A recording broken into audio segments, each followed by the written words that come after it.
And hello everyone, welcome to this video. Today we are going to start our walkthrough of coding the necessary equations to find pressure, volume, and temperature for the Peng-Robinson equation of state. Now this is going to be a live so-called recording in the sense that I won't get everything right the first time round. I mean, I know what to do, but I may or may not get everything right the first time round. The purpose of this is because I want to show you uh, what kind of problems, okay, if I do manage to run into problems, I want to show you, all right, at least demonstrate some of the thought process of how to uh, solve those problems. So yeah, that's coding in real life. I just want to do that in the context of Rust. Now, for Peng-Robinson equation of state, best thing for me is to try and make a new file. I'm gonna copy and paste this file. Okay, and I'll call this Peng-Robinson or PREOS. PREOS. Yeah. So this is the Peng-Robinson equation of state. Okay, so I'll change this inside to nothing.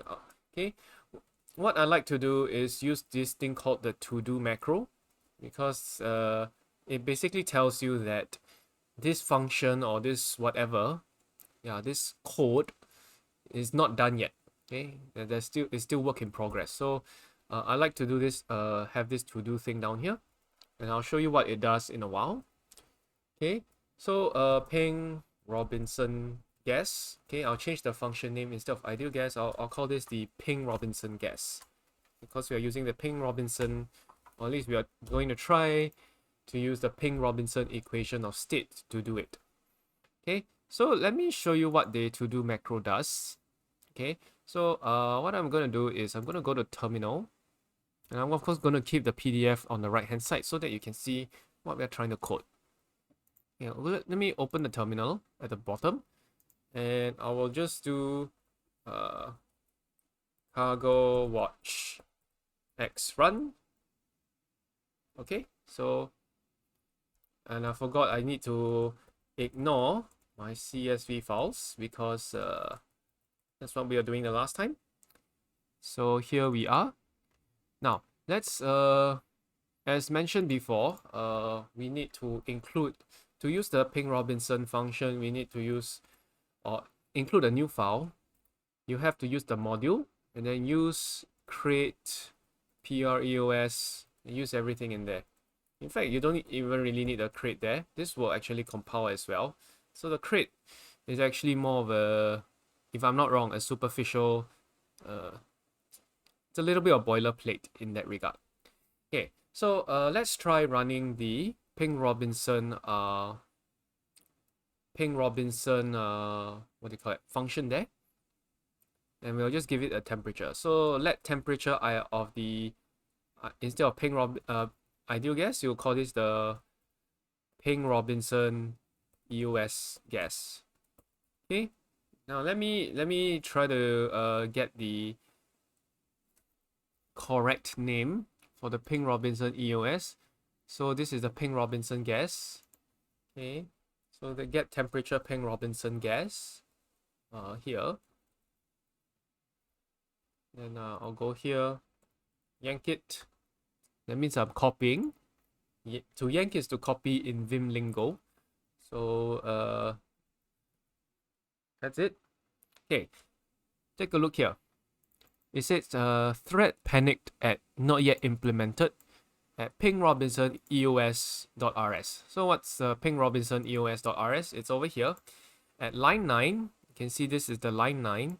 Line 9, it just has this to-do macro. Okay, to-do macro basically tells you that when you try to run the code, okay, I'm not done yet. Basically, the code is not finished. So that's why it's called to-do. Yeah, it's like a to-do list. Okay, so this is some kind of a placeholder that tells you, yeah, I think the code is not yet implemented, as you can see over here. Okay, so what are we trying to have? Again, we are solving for pressure, temperature, and volume. So we'll just have this pressure, temperature, and volume. So I'm going to paste this roughly like 3 times. And instead of temperature here, I'll put pressure. And at the bottom, I'll just put molar volume, because that's what we are getting. We're getting a molar volume. Okay, so the bottom return type should be a molar volume. And this return type, instead of thermodynamic temperature, it should be a pressure. So this one will take temperature, thermotemp, and this one will take pressure and temperature, thermotemp. So that's a nice thing. Remember, always get your brush analyzer up and running. Otherwise, it's going to be very inconvenient to code. So this is our basic structure. We have at least 3 functions within our Peng-Robinson EOS code in order to get things running. However, things are not quite complete yet. As you know, we need our critical temperature, critical pressure, so on and so forth, in order to calculate our equation of state. So we'll need more than all these arguments. So yeah, so we'll need more than all these arguments right there. So these what do you call that? These functions are not quite complete yet. So what do we need here? As you can take a look here, if you take a look here, we have a few parameters to worry about. Okay, in the Peng-Robinson equation of state. First is this B parameter. Okay, B parameter. All right, so we need this B parameter here. B molar volume. Okay, this is a molar volume unit. You have to use it. And then it'll give us an error because our arguments to this function are incorrect. So this needs to have, because we just coded in this thing, we have a pressure, specific volume, B, thermodynamic temperature. Okay, so that's what we have. So for our function, so we actually need to give it three parameters in order for it to work. Now, I'm not going to deal with this just yet because we are still coding this function, and this is sort of work in progress, so I don't want to touch it just yet. Okay, so it looks like we'll have a fair bit of things to do. We need B. Okay, we need A. Okay, what are the units of A? Okay, A is in R squared T squared over P squared, and this yeah, I mean, it looks dimensionless to me, or is it a temperature unit? Okay, but looks like this kappa itself could be dimensionless. Ah, yes. So yeah, kappa itself should be dimensionless. A itself should be dimensionless because reduced temperature here is dimensionless. Okay. So what do we have? We need this molar volume right here, B. So we need this A of T, which is in this very strange unit. We need eccentricity factor. Okay, so let's do the easy ones first. The eccentricity factor is dimensionless. Okay, eccentricity factor. Okay, this will be dimensionless, so I like to call this a ratio.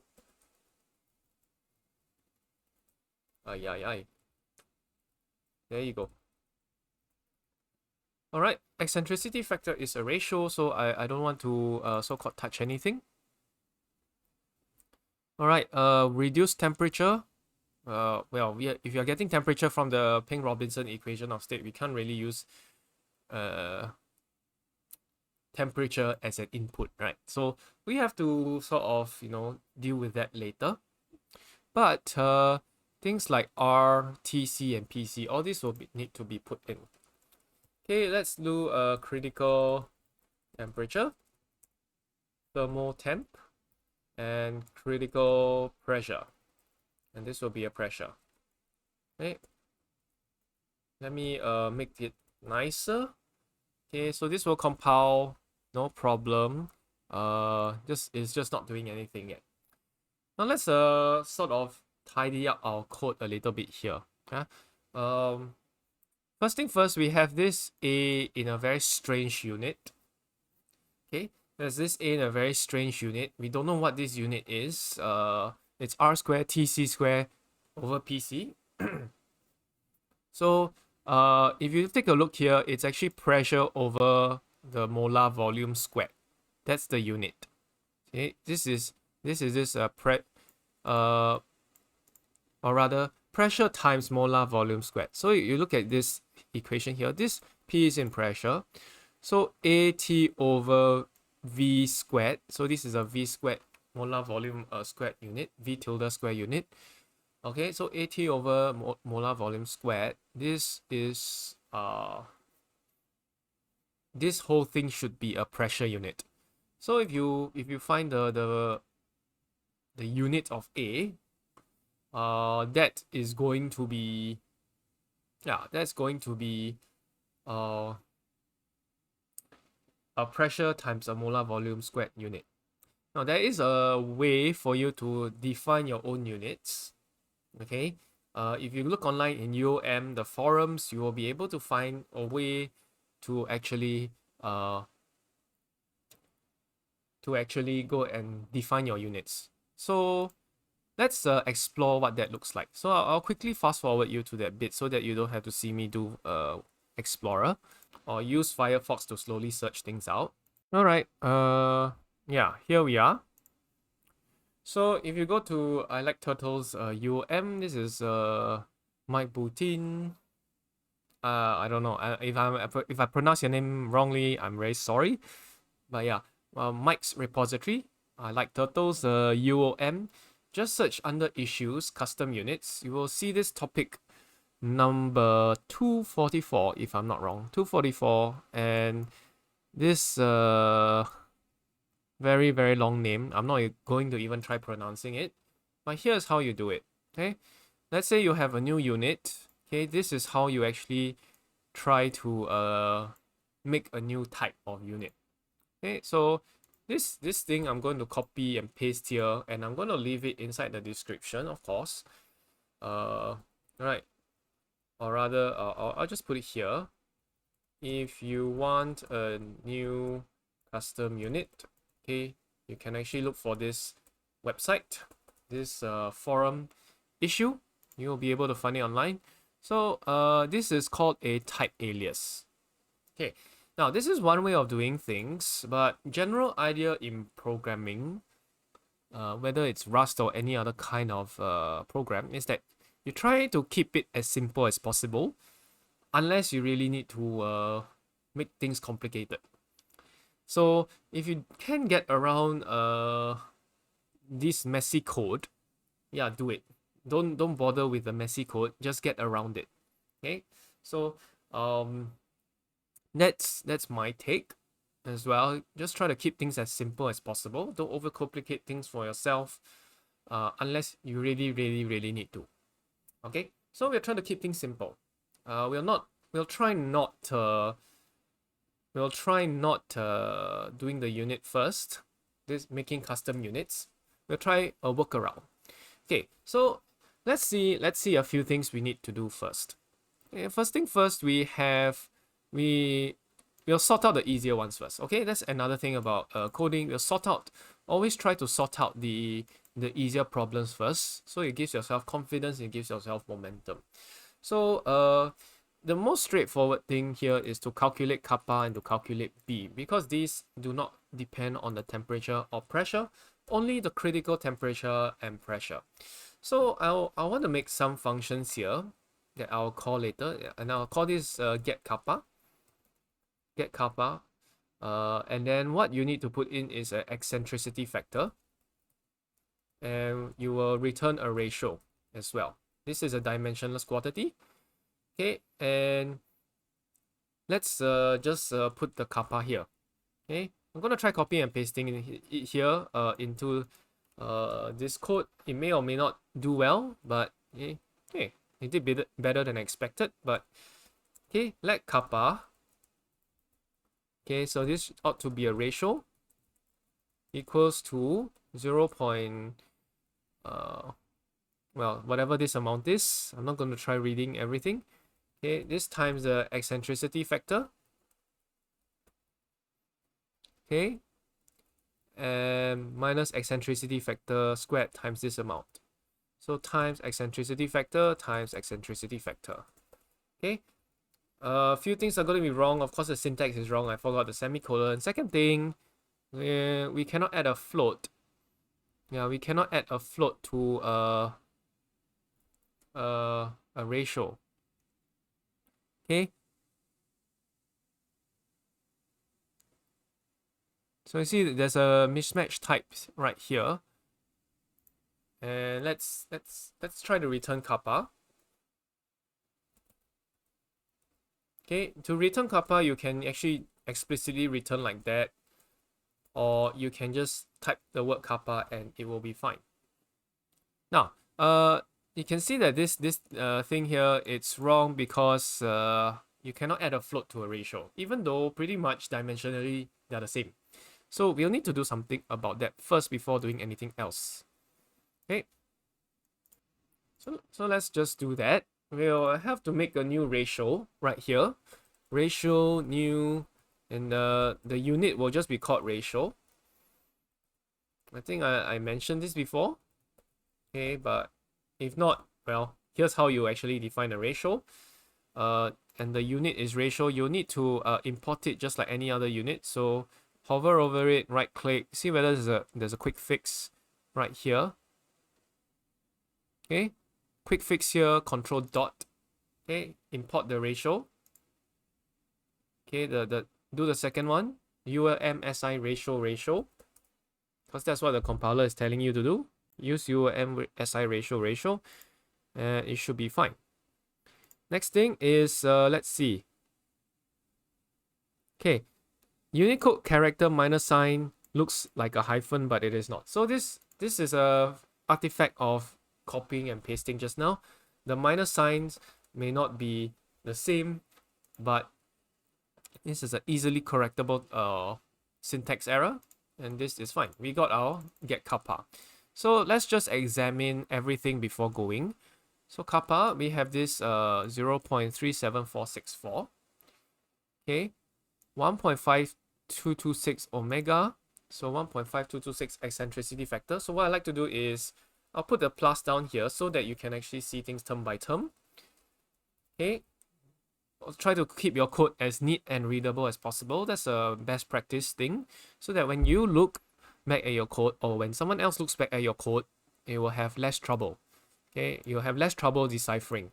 Okay, and then of course, if you name your variables omega over here, right? Omega here, you may not know what it is, but if you name it eccentricity factor, it's a lot easier. So as far as possible, try to name. I mean, nowadays this isn't a problem. In the past, you having very long names used to be a problem. Nowadays, not so bad. Not so bad. So what I like to do is make sure that my variables are named explicitly, so that's easier to read the code later on. Okay. So next thing I want to code is to get b. Okay, let's make a function called get b. And what three things do we need here? Okay, so b is a molar volume, right? So I need to return a molar volume. Okay, and this is fine. Of course, it'll give you problems because you're not returning anything just yet. But what I need, there are only two things here: critical pressure and critical temperature. Okay. Okay. So again, I want to name my variables as explicitly as possible, so that when 5 months down the road, if you look back at the code and you're trying to figure out what is going on, what exactly is going on, it'll be a lot easier on you.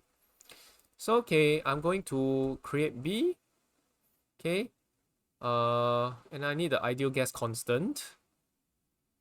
Okay, which I can actually take a look back here. Okay, molar gas constant is here. I'm gonna yank this and then I'll paste it here. Okay, go all the way down. That's a Control G key for Vim. Okay, this is the molar gas constant R. Okay, so again, it's good to have comments R. Let me just try to okay, it looks okay. The justification looks okay. Maybe we'll settle that later. Here's the molar gas constant, and after that it's pretty straightforward. Okay, let B equals to 0.0, or rather I just copy this number here. Should not be too much of an issue. Okay, times molar gas constant divide by times temperature, crit temperature, divide by crit pressure. Okay, that's how you get your B. And then, well, again, I said there are two ways you can return things in Rust. Just have the B there without any semicolon. If you want the semicolon way and make things look a bit more like C, you can use the return keyword plus the semicolon. Okay, I'm gonna put both examples here just that you can see things. So at least in today's version and in 2023, here there are two ways to return variables to environment. So these are the two syntax: return kappa and B. Okay, that's just a refresher in case I already said it before. I think I did. This is very basic Rust, but in case I did not, or maybe I forgot, because I'm doing this series over a few weeks, here is how you do it. Okay, so that's two things down, right? Two things down. We'll always try to tackle the easier problem first, so that when you go down a bit later, you'll be so-called a lot easier. Now, if we look at our get temperature Peng-Robinson gas function, we will have a few things here: pressure, specific volume, molar volume, eccentricity factor, critical pressure, and critical temperature. Right. So, well, based on the critical temperature and pressure, we can calculate B. So I don't need to supply B explicitly anymore. What I can do is I'll just have let B equals to get B. Yeah, get B, the critical temperature and pressure. Use the autofill to get things done. And here's where you get your critical temperature and pressure. And we will also have a new variable called kappa. Goes get kappa based on the eccentricity factor. So just based on this, you see, well, we are able to obtain kappa and B within our function here. So that's great. Okay. In fact, there's a good reason why you might want to separate out your steps into functions, several functions, because if you take a look here, we need to get pressure, volume, and temperature. So whenever you calculate pressure, volume, and temperature, no matter what the mode is, you will need to get B and you will need to get kappa. So you see these functions actually get used repeatedly. And since this code is going to be copied and pasted a lot, might as well, okay, define them in a function. Okay, and then you put the function right here so that you can reuse the code rather than you type it out individually within each of these functions that do different things. Now, could you actually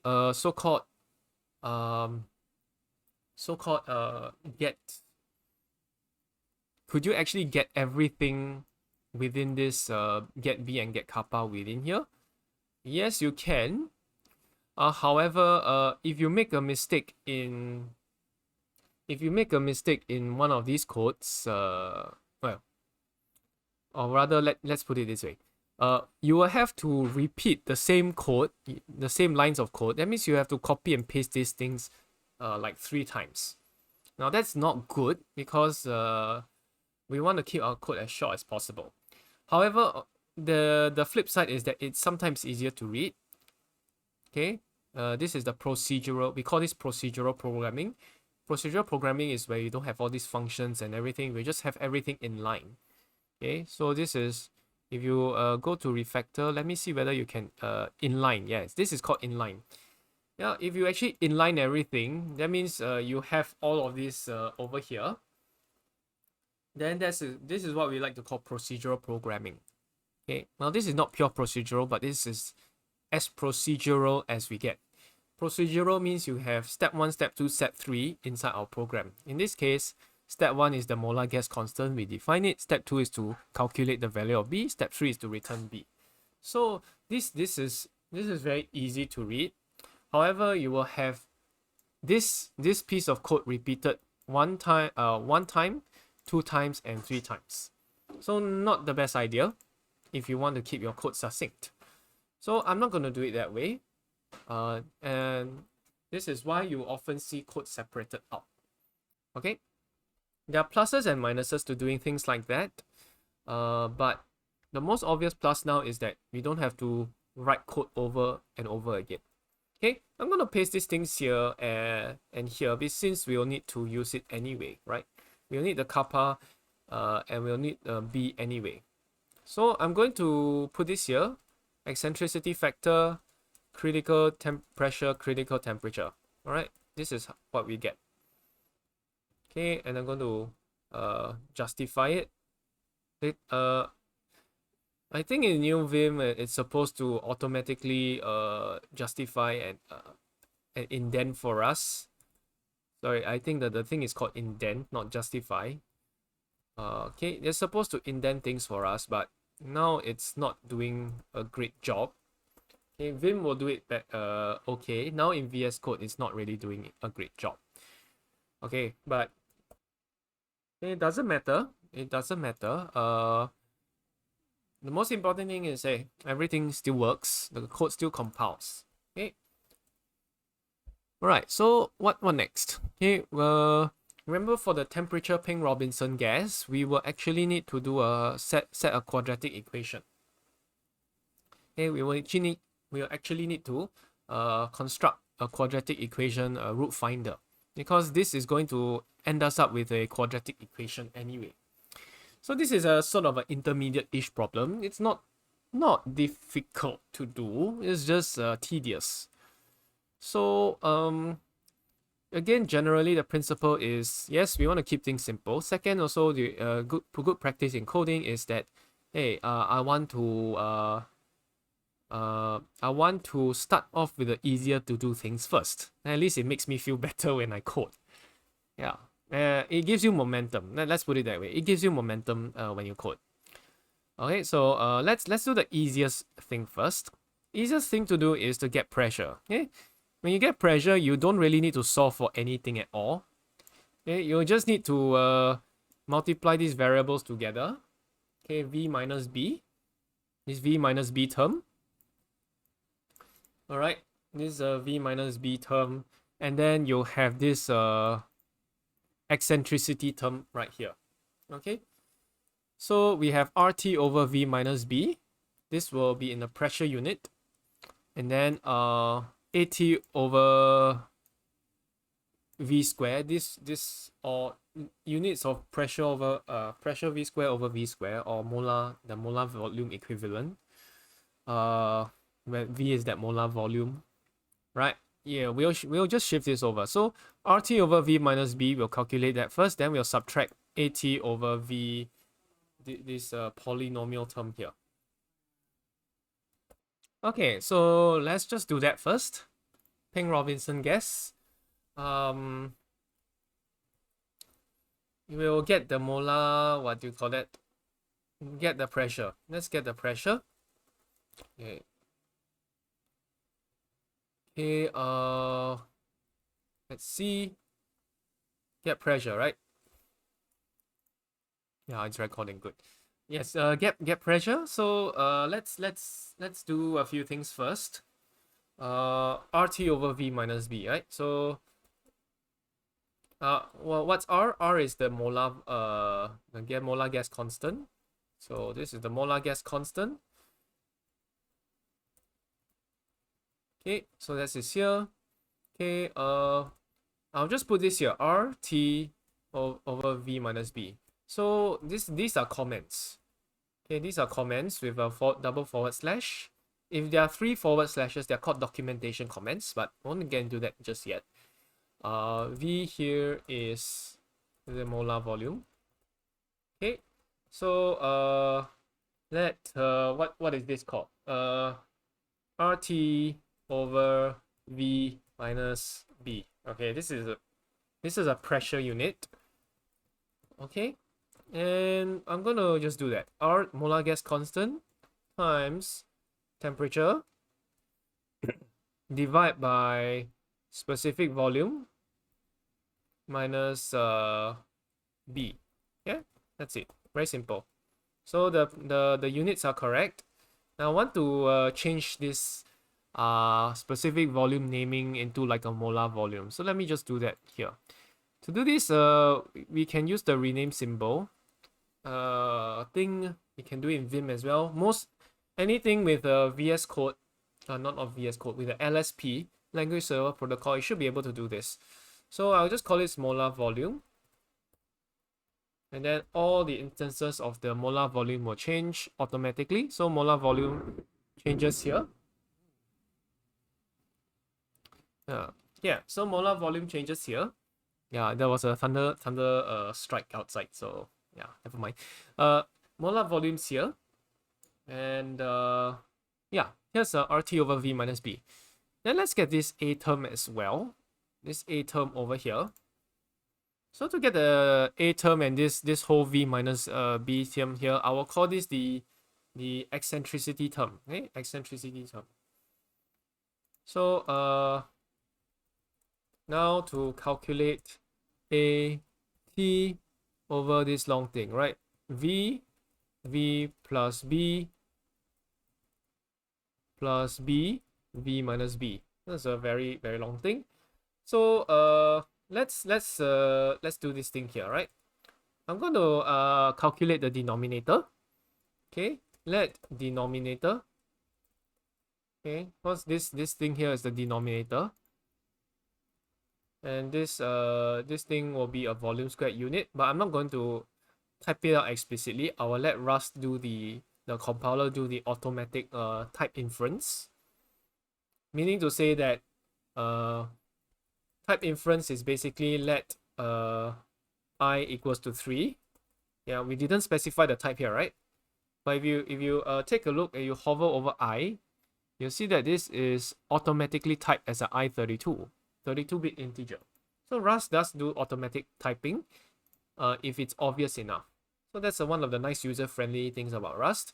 And then of course you can hover your mouse over it or LSP hover. Use a LSP hover function that will actually give you the type as you saw just now. Good information. So the denominator, I'll do it first. The denominator is here. Let me just type it in the comments. Of course, I need to put a dividing sign here. This is the denominator. Denominator is this. Let. Okay, I'm going to do let denominator equals to, what's it? Molar volume times molar volume plus B. So that's the first part. Okay, then I'll do a plus B times molar volume minus B. Okay, so that settles the denominator bit. Looks messy, but thankfully in code you can write one section at a time and then you kind of just combine them later. You don't have to write the whole expression, this AT over V minus B. You don't have to do this whole thing in one line of code. You can split things up. So let's do something. Hey, hold on. I think there's a typo here. You see this thing here, there's A of T, alpha of T. This thing here should be alpha. So let me just correct that quickly. Okay, so I corrected the typo. Here's the alpha now. So we can get back to getting things done, getting the code done. Hopefully we do get a decent correct expression. Okay, so again, we'll need test and validation case or verification case. So that's what we'll need to do later on. But for now, let's just do the coding first. Okay, so this is the b value. We have we have the denominator thing here. So we need the numerator, right? The numerator is the a of t. Okay, numerator is alpha of t, or rather a of t, just to keep it consistent. Okay, a of t, let a of t, or a of t, I'm just gonna use this I don't know, I don't, what not really sure what else to use. Okay, but this should be good enough. So a of t will be some unit. I will want to just have a placeholder. So this is what you can do. A of t, you can actually specify this. However, you will have to specify the type of a of t. So that brings us back to an earlier problem where we had to use custom units, which that's something I want to avoid. So never mind. Maybe that's not a good idea. Let me try the denominator first. Yeah, we can try this alpha of t. Okay, alpha of t here is dimensionless, so that's easy to deal with. Okay. Okay, so a of t equals to 0.45724 r squared times t c squared divided by pc times alpha of t. So that's the formula we are using here. Right, so we are using this formula. Now let's code alpha of t. Alpha of t equals to 1 plus kappa times 1 minus square root of TR. This is the reduced temperature. Whole thing must be squared here. So let's try getting the reduced temperature first. TR is reduced temperature. That reduced temperature, this is actually a ratio of the current temperature divided by the critical temperature. Okay, that's already done there. We have this critical temperature ratio. That's reduced temperature, easy to calculate. So next thing we need to calculate is this square root of reduced temperature. Okay, so what I find easier is to calculate the square root of alpha, because that's just all the terms inside this bracket. So let's do square root of alpha. Square root alpha equals to let's see, 1.0 plus kappa, okay, or ratio, new ratio 1.0, so I want to keep this dimensioned, plus kappa times, okay, 1 minus reduced temperature square root. Let's see whether this works. It should work. Okay, so right, it says no implementation for integer minus quantity. So this one here has to be a ratio of 1. This, because it's automatically a, well, if you just type 1 like that, as you saw just now, Rust will convert it into an integer type, i32 to be more precise. At least i32 in just now, the case just now. But now if you change it to a ratio, everything works fine. So we have a square root alpha, and this is a ratio. Okay, this is a ratio. And then we can actually calculate alpha. So we'll just have square root alpha times square root alpha. That's a simple way to do it. So now we have this alpha of t.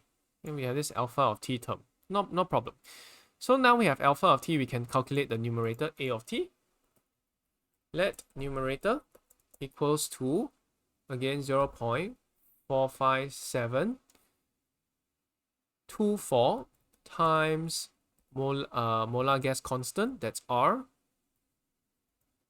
And then I'll times molar gas constant again.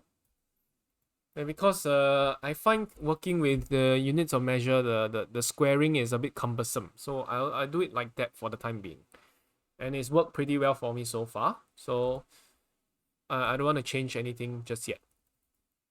Okay, and if there's no need to change and make things more complicated, don't make it more complicated. So this is just one thing about working with the units of measure crate. Okay, so molar gas constant squared, Tc squared.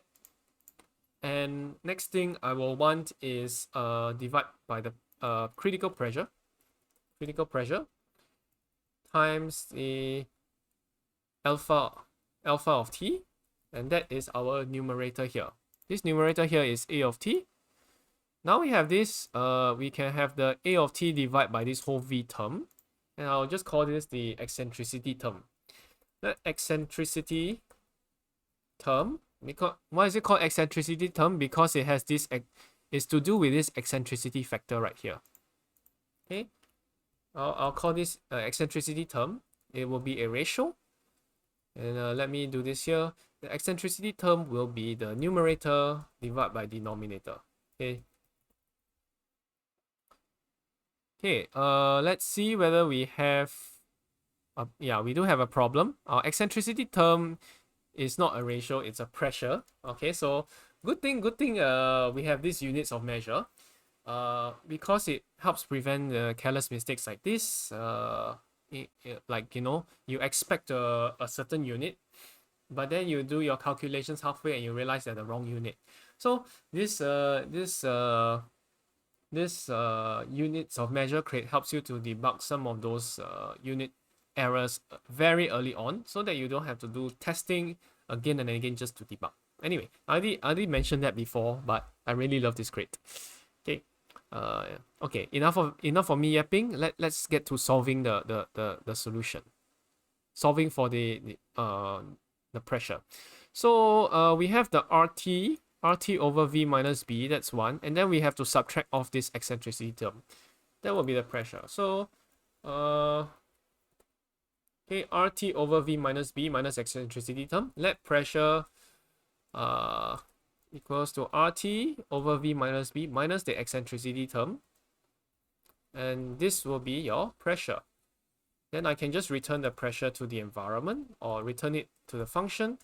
And that is how we got our pressure function. So this function is done. We're just not sure whether there are any careless mistakes in there. Right? Were there any careless mistakes inside this